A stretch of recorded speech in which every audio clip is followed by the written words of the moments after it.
السلام علیکم ورحمۃ اللہ وبرکاتہ۔ اعوذ باللہ من الشیطان الرجیم، بسم اللہ الرحمن الرحیم۔ آیت نمبر 146، وعلی الذین، اور ان لوگوں پر، ہادو، جو یہودی بنے، حرمنا، ہم نے حرام کر دیا، کل ذی ظفر، ہر ناخن والا جانور، ومن البقری، اور گائے، والغنمی، اور بکری سے، حرمنا، ہم نے حرام کی، علیہم، ان پر، شہومہما، شہومہ کا مطلب ہوتا ہے چربی، ہما، ان دونوں کی، الا، مگر، ما حملت، جو اٹھا رکھی ہوں، ظہورہما، ان کی پشتوں نے، یعنی کہ جو ان کے کمر پہ ہوتی ہیں، اول حوایا، یا آنتوں نے، او مختلطہ بعظم، یا جو جڑی ہوئی ہوں یا ملی ہوئی ہوں ہڈی کے ساتھ، ذالکہ، یہ اس لیے تھا، جزیناہم، یہ سزا تھی انہیں، ببغیہم، ان کی سرکشی کے باعث، بغاوت کے باعث، وَإِنَّا، اور بے شک ہم، لَصَادِقُونَ، سچے ہیں۔ اللہ پاک نے اس آیت میں یہودیوں کا تذکرہ کیا ہے کہ ان پر ہر قسم کا ناخن والا جانور، ہر وہ جانور جس کے ناخن ہوتے تھے، اللہ نے ان پر حرام کیا تھا۔ ایسا نہیں تھا کہ وہ شروع سے ہی حرام تھے، بلکہ چیزیں دو چیزوں کی وجہ سے حرام ہوتی ہیں، یا تو ان میں ہمارے لیے طبی نقصان ہوتا ہے، ہماری صحت کا نقصان ہوتا ہے جس وجہ سے اللہ پاک اس کو حرام فرماتا ہے، یا پھر وہ کوئی سزا ہوتی ہے بندے کی، کسی گناہ کا وبال ہوتا ہے جس وجہ سے وہ حرام ہوتا ہے۔ تو اللہ تعالیٰ فرما رہے ہیں کہ گائے اور بکری کی جو چربی تھی وہ ہم نے ان پر حرام فرمائی تھی، لیکن وہ چربی جو ان کی پشت پر تھی، یا ان کی انتڑیوں میں تھی، یا ہڈی کے ساتھ جڑی ہوئی، ملی ہوئی، اس طرح کی چربی جس کو گوشت سے اتارنا جو ہے وہ بڑا ہی مشکل کام ہے، وہ والی حلال تھی۔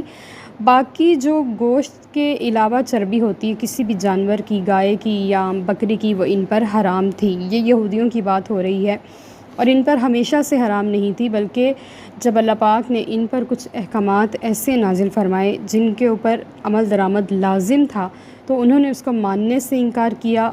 اور اللہ تعالیٰ نے جو دن ان کی عبادت کے لیے مقرر کیا تھا اس میں انہوں نے شکار کر لیا، اور بھی بہت ساری نافرمانیاں، اور اپنے نبی کے بارے میں غلط الفاظ، اور ان کے ساتھ بے ادبی کے ساتھ بات کرنا، ان کو اپنے جیسا عام بشر سمجھنا، یہ سب کچھ وہ بھی کرتے رہے تھے، جس طرح آج کل ہمارے ہاں بھی لوگ بڑی ہی بے باکی کے ساتھ بڑے ہی غلط الفاظ استعمال کر جاتے ہیں، حالانکہ امت مصطفیٰ ہوتے ہوئے بھی۔ تو اللہ پاک نے ان کی یہ چیزیں حرام کی تھی ان کے اپنے اعمال کے سبب، اور اللہ فرما رہے ہیں کہ اِنَّا لَصَادِقُونَ، بے شک ہم سچے ہیں، اور یہ کلام حق ہے، اور جو بھی ان کے بارے میں بات ہو رہی ہے وہ سب سچ ہے۔ آیت نمبر 147، فَإِن كَذَّبُوكَ، پس اگر وہ آپ کو جھٹلائیں، فَقُلْ، تو آپ فرما دیجئے، ربکم، تمہارا رب، ذو رحمتن، بڑی رحمت والا ہے، واسعتن، وسعت والا، کشادہ رحمت والا ہے، ولا یرد، اور نہیں ٹالا جا سکتا، بأسہ، اس کا عذاب، عن القوم المجرمین، مجرم قوم سے، یعنی کہ جرائم پیشہ قوم سے۔ اللہ تعالیٰ فرما رہے ہیں میں ان کی ساری خسائل، ان کی ساری باتیں، ان کے سارے پچھلے دور میں کیے گئے اعمال ان آیات میں کھول کر بیان کر رہا ہوں۔ اگر وہ آپ کو جھٹلاتے ہیں کہ نعوذ باللہ من ذالک، آپ جھوٹ کہہ رہے ہیں، یا یہ کلام ہم سے جھوٹی بات کر رہا ہے، تو آپ ان سے فرما دیجئے کہ میرا رب بڑی وسیع بخشش والا ہے۔ پہلے زمانے میں یوں ہوتا تھا کہ اگر کوئی اس علاقے کے نبی کو جھٹلا دیتا تھا تو اللہ پاک پوری قوم پر عذاب نازل فرما دیتا تھا، اور اس عذاب میں وہ لوگ بھی شامل ہوتے تھے جو ہوتے تو مسلمان تھے لیکن کسی کو اسلام کی دعوت نہیں دیتے تھے۔ تو اللہ پاک فرما رہے ہیں محبوب، اگر یہ آپ کو جھٹلا دیتے ہیں تو میں نے اپنی ذات کے اوپر رحمت کو لازم فرمایا ہے آپ کے ہوتے ہوئے کہ میں عذاب نہیں دوں گا۔ تو یہ جتنی بھی بے باکیاں اور گستاخیاں کر لیں یہاں پہ، میری بخشش اتنی وسیع ہے کہ آپ ان سے کہہ دیجئے میرا رب آپ کو ہلاک نہیں کرے گا، آپ پر اللہ کا عذاب نہیں آئے گا حضور کے ہوتے ہوئے، لیکن اس عذاب کو اس قوم سے نہیں ٹالا جا سکتا جو جرائم پیشہ ہے، جو مجرم قوم ہے، اور وہ اپنے جرموں سے باز ہی نہیں آتی، کسی صورت نہیں آتی، تو پھر وہ عذاب کے مستحق ٹھہرے گی، لیکن حضور کے ہوتے نہیں آئے گا۔ آیت نمبر 148، سیقول، اب کہیں گے الذین وہ لوگ اشرکو جنہوں نے شرک کیا، لو شاء اللہ اگر اللہ چاہتا، ما اشرکنا تو ہم شرک نہ کرتے، ولا اور نہ آباؤنا ہمارے باپ دادا، ولا حرمنا اور نہ ہم حرام کرتے، من شیئن کسی چیز کو، کذالک اسی طرح کذب الذین جھٹلایا ان لوگوں نے، من قبلہم جو ان سے پہلے تھے، حتیٰ یہاں تک کہ ذاقوا انہوں نے چکھا بأسنا ہمارا عذاب، کل آپ فرما دیجئے حل عندکم کیا تمہارے پاس ہے، من علم کوئی علم، فتخرجوہ لنا تو اسے نکالو ہمارے لیے،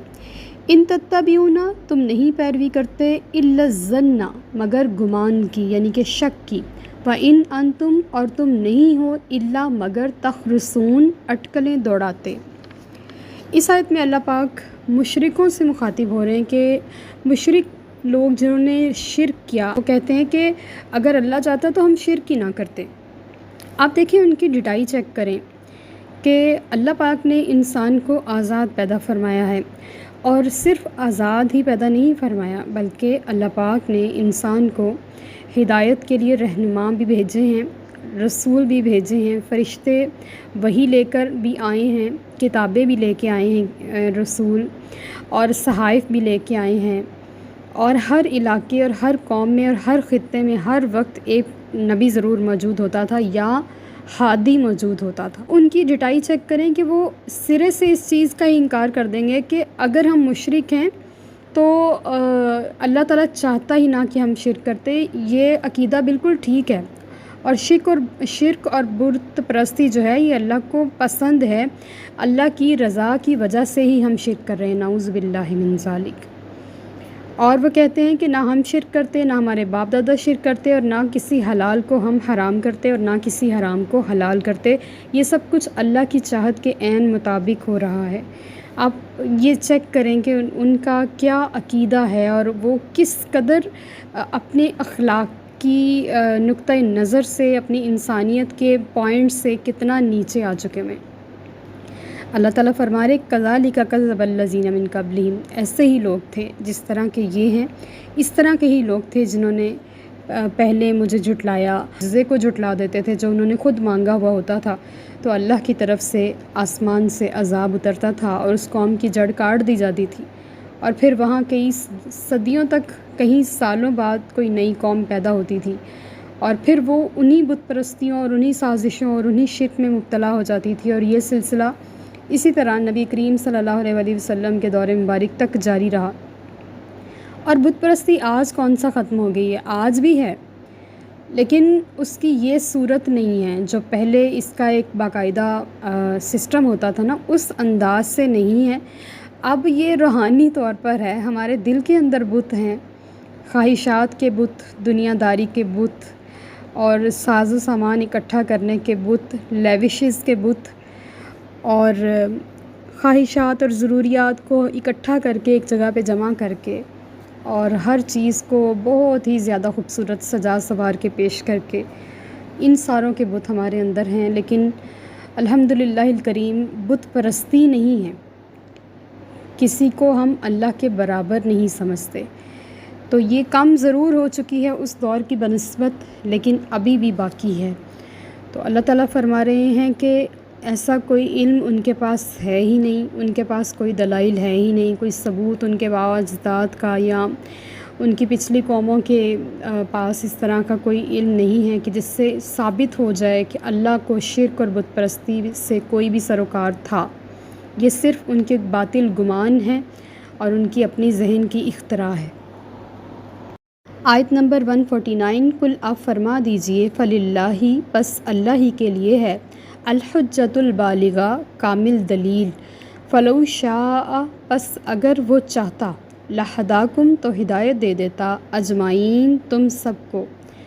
بڑی خوبصورت یہ حجت البالغہ لفظ، یہ دو لفظوں کا ایک مجموعہ ہے اور بڑا پیارا ہے، اور قرآن پاک میں ایک دو بار اللہ پاک نے اس کو اتارا ہے۔ کامل دلیل، حجت البالغہ سے مراد ہوتی ہے کامل دلیل یعنی کہ قرآن پاک، اور وہ کلام جو اللہ پاک فرشتے کے ذریعے وحی کی صورت میں اپنے رسولوں کو نازل فرماتا ہے، اس کو حجت البالغہ کہتے ہیں۔ جب بھی ہم کسی معاملے میں اٹک جاتے ہیں یا ہم کسی معاملے پر ہمارے پاس کوئی دلائل یا ثبوت یا شعور نہیں ہوتا، تو ہم سب سے پہلے حجت البالغہ اس کتاب کو کھولتے ہیں جو کہ کامل دلیل ہے، جو کہ قرآن پاک ہے۔ ہم اس میں سے نکالتے ہیں، اگر ہمیں یہاں سے وہ کامل دلیل ہماری ناقص عقل کی وجہ سے نہیں ملتی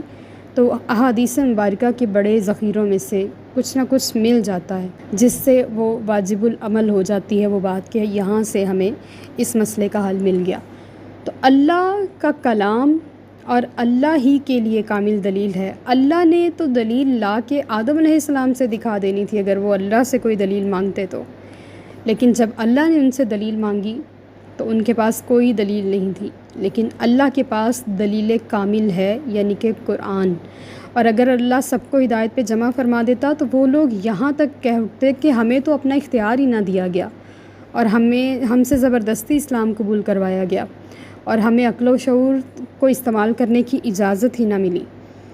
تو اللہ تعالیٰ نے اس طرح نہیں چاہا، بلکہ ان کی اپنی عقل، شعور، ان کے زمانے میں ہونے والے واقعات کے مطابق ان کے ساتھ یہ معاملہ رکھا کہ جس مذہب کو چاہیں وہ قبول کریں۔ اگر وہ اسلام کو بہتر سمجھیں تو اسلام کو، اور اگر دوسرے مذاہب کو سمجھیں تو پھر ان کو قبول کریں۔ یہ اللہ کی چاہت نہیں تھی کہ وہ سب کو ہدایت پہ جمع کرتا، لیکن اللہ کی چاہت ضرور ہے کہ اس کے بندے اس کی معرفت رکھیں۔ اس نے ان کو عقل و شعور بھی دیا کہ اپنی مرضی بھی کریں۔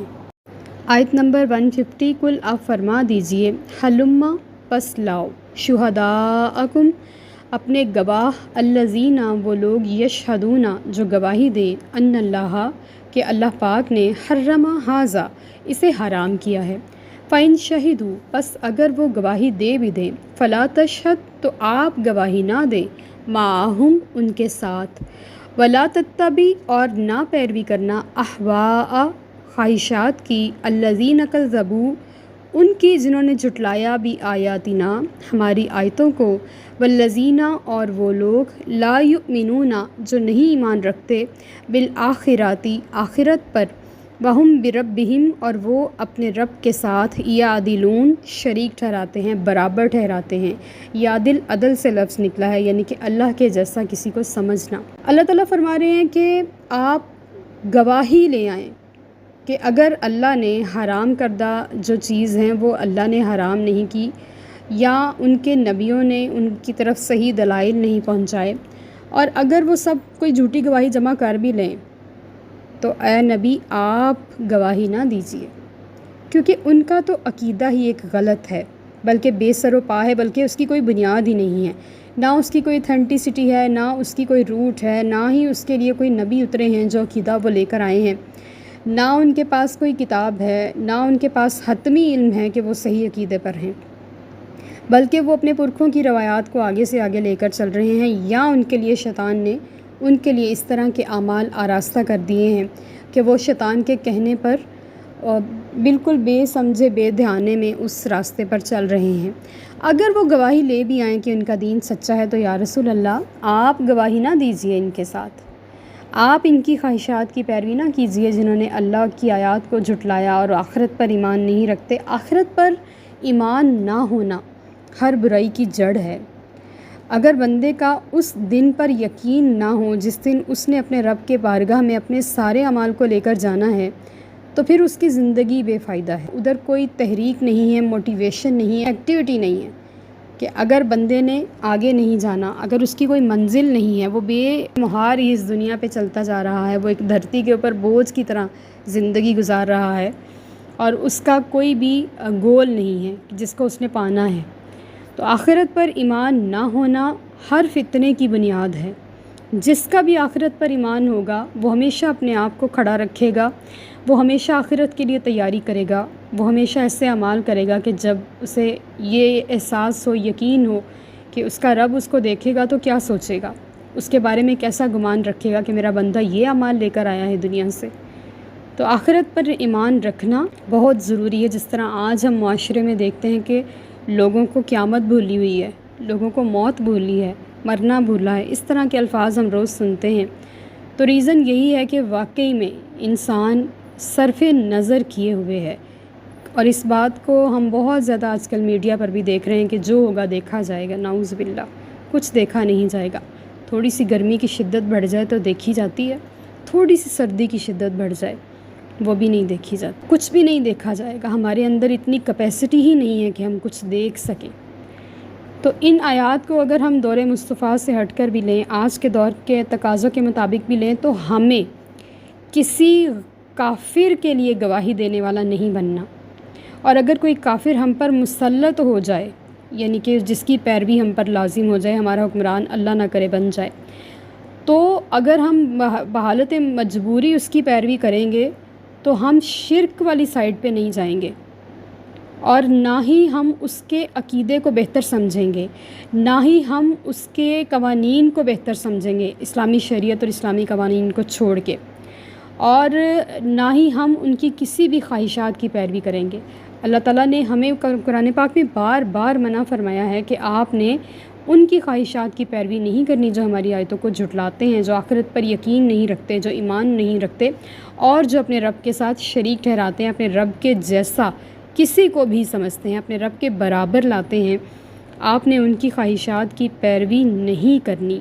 تو آج ہم سارے ہی اندھا دھند یہود، ہنود اور انگریز اور فرنگ کی پیروی کر رہے ہیں، اور بڑی آسانی سے ہم ان کے ایزی ایکسیس ہو چکے ہیں، بلکہ ان کے فریب کا شکار ہو چکے ہیں اور ان کے دام میں بری طرح پھنس چکے ہیں۔ اور یہ آج ہم سب اپنے میڈیا ہمارے ہاتھوں میں ہیں، ہم میڈیا کے تھرو ہی پڑھ رہے ہیں، میڈیا کے تھرو ہی جان رہے ہیں، اور میڈیا ہی ہمیں سب کچھ سمجھا بھی رہا ہے کہ ہم کس طرح ان کے فریب کا شکار ہو چکے ہیں۔ وما علینا الا البلاغ المبین۔ Like, subscribe and share.